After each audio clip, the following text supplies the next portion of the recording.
台北捷运第一台 AI 数位列车今仔日正式就线，是淡水信义线。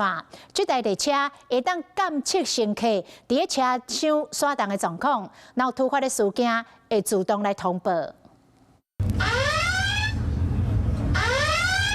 一发生意外，北捷的车长室随但警部任务嘛跳出通知，这是透过每一节的车厢有安这个镜头，经由影像辨识，看到170度的视角，利用 AI 侦测通报时间，干那需要1秒钟。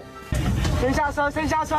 车门一拍开，隆中走出去。因为北捷捌发生攻击事件，万一未来又有类似状况发生，又是人潮无正常的变化 ，AI 侦测就会当自动的通报。紧急突发状况下，旅客按了车厢对讲机，有时候他按了人就离开，或者他离开那边有一段距离哦，那个行控中心或者行车专员一时很难去判断到底是什么状况。 那有了这个 AI 的智慧防护，哦，大概是可以在1秒钟内就给做出一个初步的判断。我们是运用大量的边缘运算题，所以我们会及时的直接就在这里就直接运算了。